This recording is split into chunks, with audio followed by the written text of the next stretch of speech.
Good morning, everyone, and welcome to yet another episode of Transformation Thursday. As you can see, I'm here by myself. Petra had to deal with let's say, an emergency. She's totally fine, but she couldn't make it, and we've rescheduled for probably the 31st of August. So I hope to see you then. Um, yeah, as I talk mostly with my guests around about pivotal moments in life, um, how they deal with change, and how they create or what they want to create for their future. I would like to take this opportunity to share some of the pivotal moments in my life. And while preparing for this, I look back at my life, and there's many pivotal moments, but the three that I would like to discuss here today is the first one is the death of my mother. I was 12 years old when she died. That's yeah, 38 years ago now. And when something like that happens, life is never the same, or you know will always walk around with the idea, how would life have been if she would still be alive today? um yeah, I mean, when I look at it, it's now like 38 years later, there's been many good things coming out of that, uh, let's say, life event. The way I look at life, the way I want to live life to the fullest, um, trying lots of different things. Um, Also, by doing so, honoring her. And yeah, there's also some downsides on it. Like, I'm not sure how I connect with people, and if there's like a fear of abandonment or like a fear of attachment. Um, but yeah, I think I'll never know, how it would have been, if she would still be alive, and I would have to maybe deal with those issues that still would have come up in a different way. Um, so yeah, those were really that was, like, I would say, my first major event in my life, or pivotal moment. As I said, another, like, pivotal moment for me was my coming out. Um, and I remember, I think I was 14, 15 years old, and I was washing my dad's car, and my neighbor walked up to me, and she started talking to me, and I've had, um, yeah, many conversations with her uh, about everything. And her brother was gay, and at a certain moment, she said to me, "Maybe you might be gay too." And I got so angry inside, and I kind of like, well, I didn't shout, but like I kind of like raised my voice, like, "No, that's not what I want." And that was really like one of those, like, pivotal moments in a conversation, where you'd be like, you see something for the first time, or you see that you're trying to fight something, or uh, uh, like an insight of where you want to go or what you need to do. And that conversation really, for me, made it like I cannot deny this anymore. But that's one thing. Then the actual coming out took another 4 years, which I did when I was 18. And also there, it definitely gave me a lot of freedom. Um, but it also, um, coming out is something that never stops. So every time I get into a new situation, I have to consciously decide whether I want to come out or not, or whether it's important to mention it or not, or whether I want to say it or not, or and it might not even be that I'm so concerned about what the other person thinks, or how he or she will respond, but more so for me. to make it a topic or a conversation. Um, so that's another like pivotal moment in my life that up till today is still very present in my life, of course.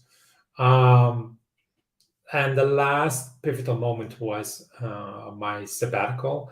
Um, I was working as a trader on a trading floor in Fortis Bank at the time, and I really wanted to do something else with my life, and that decision took me like through 3 years to make that decision. But when I finally did, things really changed, and I moved into uh, I moved to Brazil. I lived there for 6 months. I had an amazing time.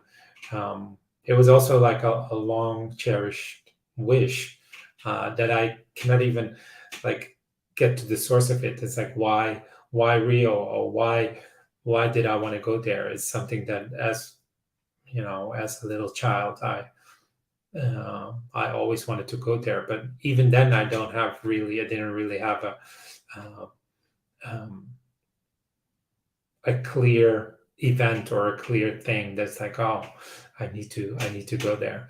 um, but I did, and it was really amazing, and it really opened up um, like new career opportunities for me, and also to move into different kind of field or industry, where before my sabbatical I was believing that there was only I could only have one career. And now I know that I can have many careers. Um, so that those are like the main pivotal moments in my life. Um, and what I also talk about is like in these transformation Thursdays about change, and um, how my guests deal with change, and how I deal with change. And one of the things that I find fascinating is that we resist change, the negative and the positive change. Even the positive change that we want, we tend to resist. Or um, so what change for me means is that like having possibility to reinvent yourself all the time, and changing or picking up new things for me always comes with the fear what other people might think of me, um, or that I'm thinking that I'm not good enough or I can't do it, um, and that's really for me like some guideposts on that change is is imminent or present, or that I need to uh, or that I want or should work through some change, um, because I also know that like the the fear is on one side of the coin, and on the other side is the freedom. So um, and there have been like moments in my life where I change was very easy. I've lived in 8 countries, on 5 different continents, and um, sometimes I moved within 2 weeks. I didn't even know that I was like going to, let's say, to Paris, and then 2 weeks before, and then all of that happened within 2 weeks. Um, and yeah, I've done that a couple of times, and that seemed very very easy for me.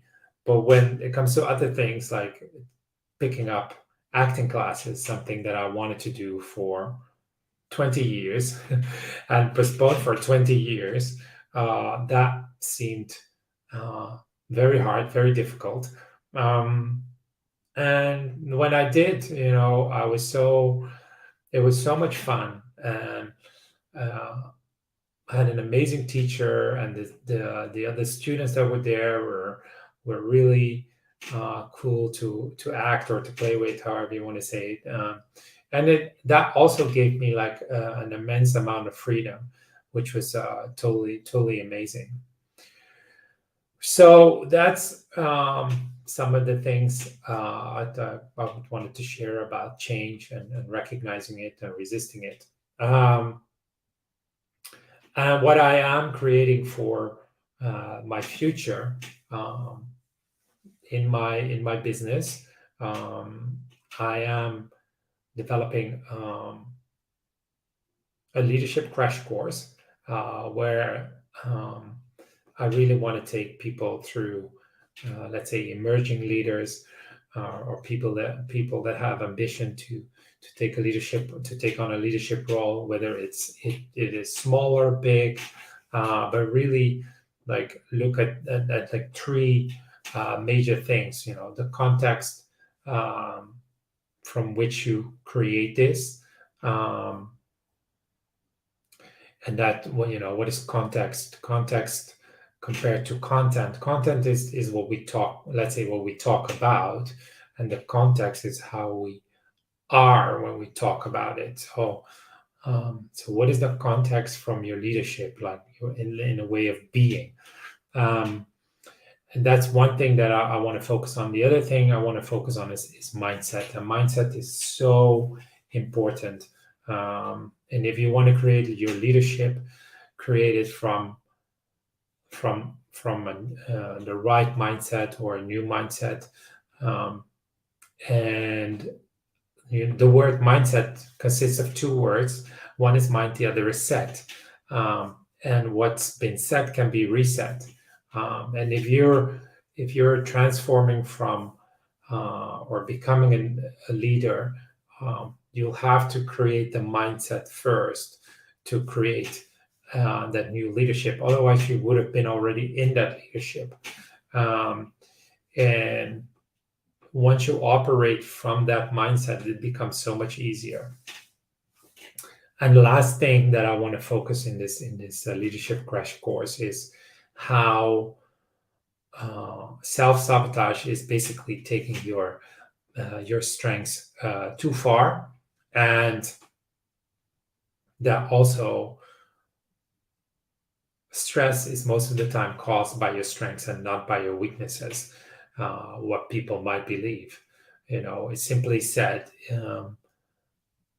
On your day-to-day business or in your leadership, you operate from your strengths, and your weaknesses are not very present in the way you lead, um, or in the way you manage your life.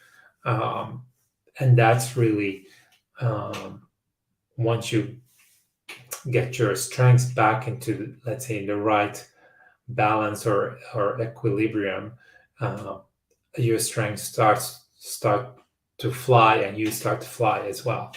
Um, so that's what I want to create, what I'm creating for my business.